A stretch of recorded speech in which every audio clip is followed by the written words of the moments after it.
here with Gardner Campbell and Jim Groom. I don't have your titles memorized, so you guys want to introduce yourself. Tell me what you guys do for a living. Sure. I'm, many people have wondered.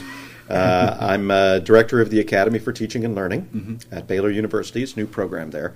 Also have an appointment as Associate Professor of Literature and Media in the Honors College. Okay. And I'm Jim Groom. I'm an instructional technologist at University of Mary Washington. Great. And I'm Jerry Bain, multimedia producer for educoz. And we're here to talk about Edupunk. And let me start by saying the Wikipedia for Edupunk defines it as an approach to teaching and learning practices that result from a do-it-yourself or D.I.Y. attitude. Can you, Jim, flesh that definition out a little more? And how much of that is substantive and how much is style? The definition, to me, let's start back at where it came out of. Okay. It came out of a post that was just basically a rant about Blackboard and Blackboard's new logic of NG, and that they're going to kind of occupy and colonize the Web 2.0 world. And what I started to think about when this came out, and this came out of a discussion I had with Brian Lamb at a bar in Brooklyn, and the logic to me was, why are we doing all this cool stuff only to have it kind of incorporated and taken out from under us by big corporations that are, basically claiming Web 2.0 now, new Ajax stuff.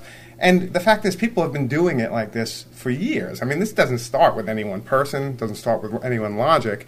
And the idea of Edupunk as an approach makes sense. The do-it-yourself kind of, build your own spaces. But Edupunk could have been just a word that we wouldn't even be talking about right now. It could have been just like Edupunk, I made it in one post, I did a couple of posts about it, no one cared about it, it went away, and we wouldn't be talking about it. The fact is, it hit a nerve somewhere.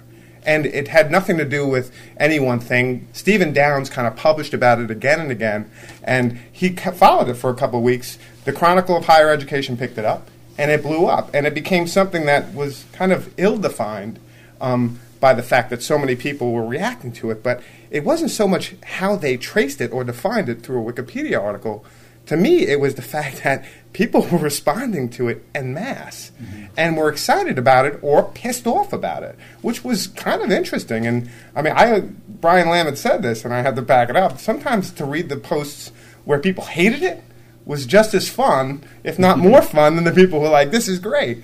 Because, there was obviously a really deep-rooted reaction to a term that became quickly a concept, and some would argue a meme. I would argue an ideology, but that's probably something we'll talk about. But, I think, is it stylistic? Sure. I think it's a stylistic approach. I think just like punk music was a stylistic approach, and it was a very specific political approach.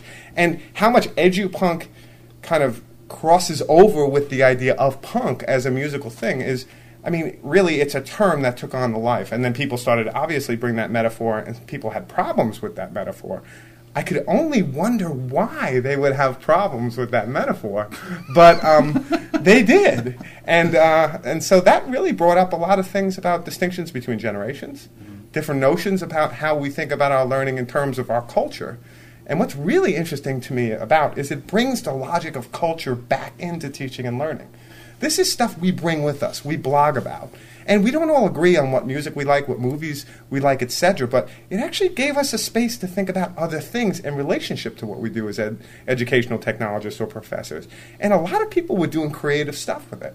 And whether they liked it or disliked it, there was a kind of moment of creativity, and maybe still is, that maybe isn't attributable to this quote-unquote edupunk, but attributable to a bunch of people saying, you know what, I'm tired of kind of working within a fluorescent lighted space of the LMS. And I kind of want to bring my own experience and my logic of culture to what I do, whatever that is. And that, for me, was exciting. I don't know. Whitman said about Emerson, I was simmering, and then Emerson brought me to a boil. And I think that might be the case. A term brought some people to a boil, for better or for worse. But it's a kind of zeitgeist moment. It's a moment wherein you see that maybe people feel differently about where they teach and learn, and they feel kind of attached to that space for them. And I got excited about that a little bit. And then I also got attacked a little bit. And I also had to attack other people a little bit. And then I had to pull back a little bit. And I had to realize that it's all just part of the way the internet works. And sooner or later it will be gone. Mm-hmm. But it was kind of fun for that. I mean, I don't know. I mean, some people say to me, like, yeah, you know, I told my wife I was going to have a bumper sticker created. And it's kind of say, I coined Edupunk. What the hell have you ever done? And it's kind of playing off of the whole Rushmore. I save Latin. I mean, it's kind of like, you know, ridiculous. I don't know. Well, let me just add one thing to this, and then we can get into more of a discussion. This is part of the problem, though, I'm having, is we're talking about Edupunk, but what is it? I mean, let's define it a little more. I mean, is this the whole definition? I don't know if it needs be defined. Okay. I think the more you try and define it, and I don't know if it even needs to be. Let me be honest about that. Mm-hmm. I mean, it could be just a moment that it was, and then it could go. Mm-hmm. But I think I'm more interested in what it represents and its reception and how people reacted to it than nailing down any one term that people can then say, okay, here's the 10 theses of Edupunk, and this is my manifesto. And then you have the kind of people like, this is not really Edupunk. This is Edupunk, or this is not really punk, this is punk, and that's, I think, have a feeling what happened with the musical situation, right? Exactly. I mean, you had like things like maximum rock and roll, like very specific, almost kind of fanatics about what it was to be punk or what it was to be rock and roll. Or what is Edupunk to you, Gardner? I think it's a great idea, and I think it's a wrong metaphor. Mm-hmm. Partly because I'm pretty cynical about punk culture.